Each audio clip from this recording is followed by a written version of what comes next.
Welcome to Health Professional Radio. I'm your host, Neil Howard. Thank you so much for joining us for another segment. We're going to be speaking with Dr. Adam Feldman. He's joining us here from Massachusetts General Hospital, Department of Urology, to discuss his presentation from the 2021 AUA meeting entitled Trimodality Therapy for Management of Muscle-Invasive Bladder Cancer. Welcome to Health Professional Radio, Dr. Adam Feldman, and thank you so much for taking the time. Great. Well, pleasure to meet you, and thank you so much for including me in this discussion. Well, now, I did, of course, mention that you're joining us here from Mass General's Department of Urology. I'm going to assume that you're a urologist. Give us a bit of your professional background and talk about your role briefly there at Mass General. Wonderful. Thanks. So I'm what you call a urologic oncologist. So I'm a urologist and focus on urologic cancers and management of urologic cancers, including bladder cancer, prostate cancer, kidney cancer, testicular cancer, and penile cancer as well. I have been at Mass General now for over 20 years through training as well. Also, my roles in the Department of Urology also include Director of Urologic Research for the department, and then also serve as the co-director for our combined Harvard Urologic Oncology Fellowship.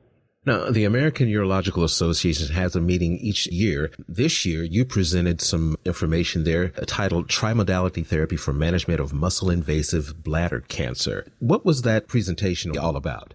Well, so this was our course that we have at the AUA. It's a course that we give with myself, being the urologic oncologist, and then also Dr. Jason Evstathiou, who's a radiation oncologist and really one of the leaders in trimodality therapy, and then also Dr. Rick Lee, who is a medical oncologist, and the three of us work as a team.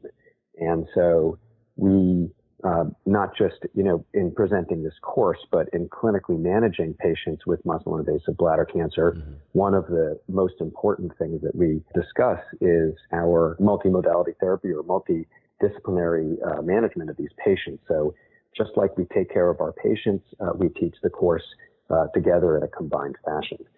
So the course really compares, one gives the outline of the rationale for trimodality therapy for muscle-invasive bladder cancer, and gives that rationale in comparison to surgery, which is radical cystectomy, surgical removal of the bladder. The whole goal of trimodality therapy is to spare the bladder and to treat the cancer in a way that's just as effective as surgery, which has for many years has been the gold standard, and still does remain the gold standard for many patients for muscle-invasive bladder cancer, but trimodality therapy offers patients another alternative to that. So what were some of the highlights of some of the takeaways? Well, I guess I would say in terms of, there have been many studies that have looked at trimodality therapy outcomes, and so our presentation was actually a course. It was an instructional course to really help urologists understand, who is appropriate for trimodality therapy in muscle-invasive bladder cancer, and then meaning, which patients are appropriate from their health standpoint, and also which patients are appropriate from with regard to their tumor. There are certain patients that are good candidates, and then certain patients that are not good candidates. So what we break down is we say from a patient standpoint and then from a tumor standpoint. And so if someone has a bladder tumor that involves the vast majority of the bladder, that's not the ideal patient or tumor to be a candidate for sparing of the bladder because too much of the bladder is involved. And then there are a number of factors that go into those decisions. From a patient standpoint, if the patient has had prior pelvic radiation, doesn't have good bladder function to begin with, or, for other reasons, can't get the radiosensitizing chemotherapy that's involved, which is pretty uncommon that's the case, then they also may not be a great candidate. But by and large, most patients can tolerate this very well. And the whole goal of this course is to educate urologists and other people who are at the AUA on who to select for this treatment compared to surgery, and then how to get your patients through it and then follow up patients afterward. One of the most important things in terms of the urologist and the role of the urologist is that these patients need long-term follow-up surveillance, not from, in addition to having standard scans, usually CT scans, to make sure there's no evidence of recurrence or metastasis. We also have to, we're preserving the bladder, so they have to have cystoscopic surveillance or office cystoscopy long-term to make sure that there's no recurrence within the bladder, which we know is a risk for any patient with bladder cancer who hasn't had their bladder removed. It's a very important role of the urologist. Would you say that one of the main factors is early detection? It seems that disease progression would be one of the main factors in whether or not a person is a candidate. Yeah, well, it depends on whether a person is a candidate really depends on the nature of the tumor. So early detection for any cancer is advantageous for patients' outcomes. There's no question. The most common way that there's no absolute, or I should say, there's no standard screening test for bladder cancer, in 2021. A urinalysis is not considered a screening test for bladder cancer.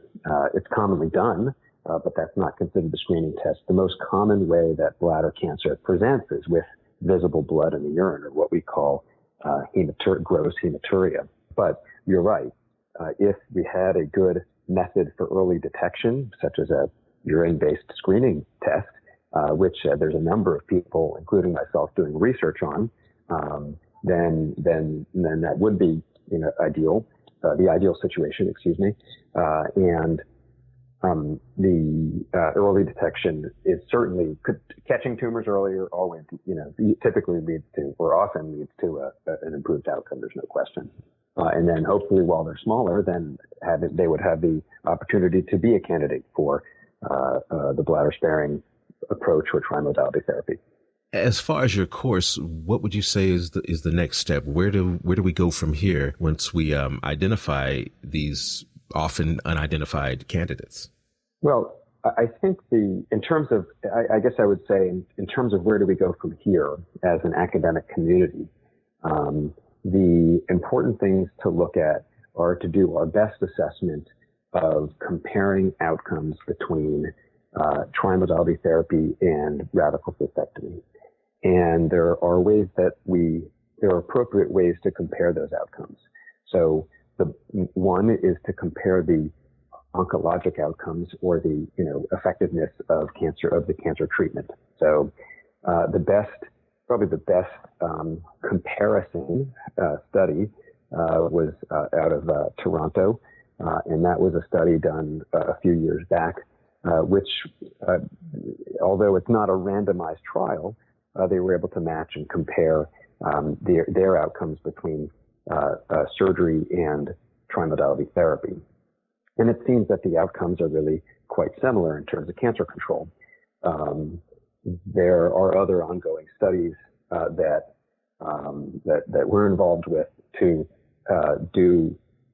try to answer that question as well, and those results are pending.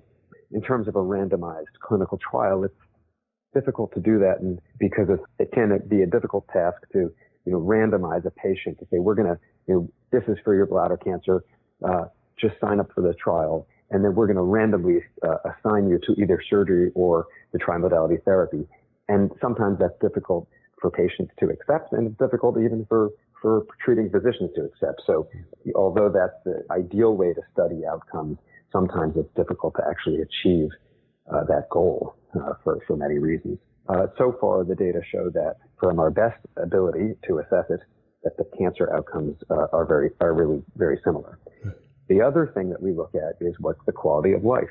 And so quality of life for patients and that's between surgery in terms of removal of the bladder and trimodality therapy.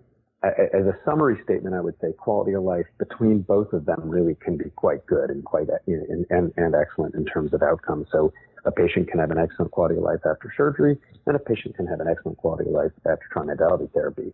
But we do see that, as one would expect, certainly you still have bladder function. The quality of life after trimodality therapy in regard to urinary function is still quite good and quite well preserved, largely. Certainly sexual function, quality of life study scores seem to be better with trimodality therapy because of the effects on sexual function with surgery, removal of the bladder and the prostate. And so those are important outcome studies, which, there have been some data, probably more good studies are needed. And then the other is question of side effects and toxicities of the two treatments.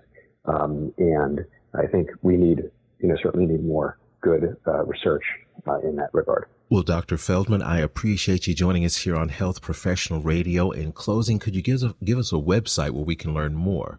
So the website that you would want to look at would be www.massgeneral.org and go to the Cancer Center where there's specifically the Genitourinary Oncology Cancer Center site where there'll be good information about bladder cancer and trimodality therapy. The other website, which I think is good to go to, is the Mass General Cancer Center website, focusing on bladder cancer, and that our Cancer Center website certainly has very good information about trimodality therapy, and a lot of the good information that people can look to and investigate.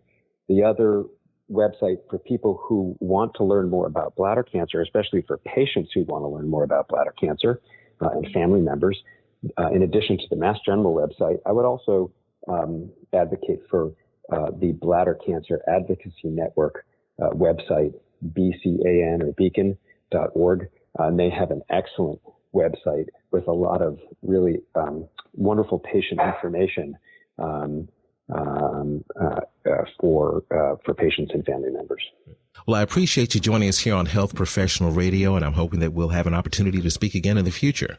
That's wonderful. Thank you so much, and I appreciate you including me in your show. And absolutely happy to talk anytime. You've been listening to Health Professional Radio. I'm your host, Neil Howard, in conversation with Dr. Adam Feldman. Audio copies of this program are available at hpr.fm and healthprofessionalradio.com.au. You can also subscribe to the podcast on iTunes, listen in, download it SoundCloud, and be sure and subscribe to our YouTube channel at youtube.com, Health Professional Radio.